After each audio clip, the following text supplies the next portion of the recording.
তারপর আমি যদি স্কুলে আমার বান্ধবীর সাথে বসতে চাই, তারা আমার সাথে বসতে দেয় না, খেলতে নেয় না, শুধু শুধু আমাকে লাথি মারে, বলে যে তুমি খ্রিস্টান, তুমি এই ধর্মে ফিরে আসো, তারপর আমরা তোকে খেলায় নেব, তোমার সাথে বসবো, তোমার সাথে ভালো ব্যবহার করব।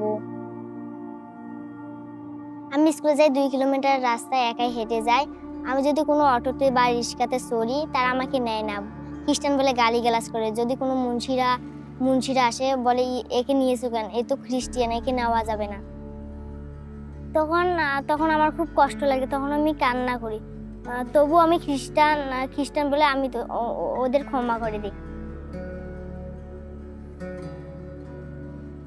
আমার মা সানডে স্কুল প্রচার করে, আমার মা সানডে স্কুল করে, আমার বাবা প্রচার করে, এটা আমাকে খুব ভালো লাগে।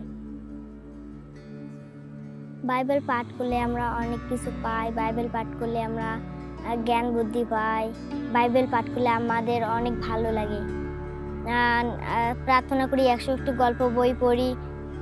আমরা বড়দিনে যখন সবাই মিলে একত্রিত হয়, যখন আমরা নাচি, গাই, খাই, কেক কাটি, তখন আমাদের খুব ভালো লাগে। যিশু আমার পাপের জন্য জন্মগ্রহণ করেছেন। তিনি বেথলেহেমে গোয়ালঘরে জন্মগ্রহণ করেছেন। রাতে যারা ভেড়া পালক পাহারা দিচ্ছিল, তারপর তারা গেল, যেতে যেতে তারা বেথলেহেমে গোয়ালঘরে যে তাকে দেখা পেল। আমি যখন শিক্ষক হব, আমি বাচ্চাদের যিশুর কথা বলতে চাই। এটাই আমার বড় শিক্ষক হওয়ার আশা।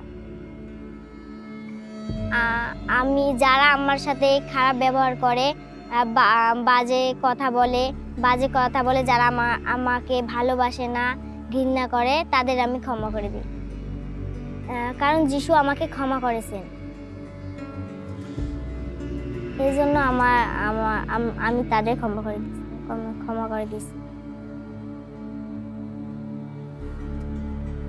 আমার সাথে যেন আর কোনো মানুষ যেন আমার সাথে নির্যাতন করে না, আমি যেন ঠিকমতো রাস্তাঘাটে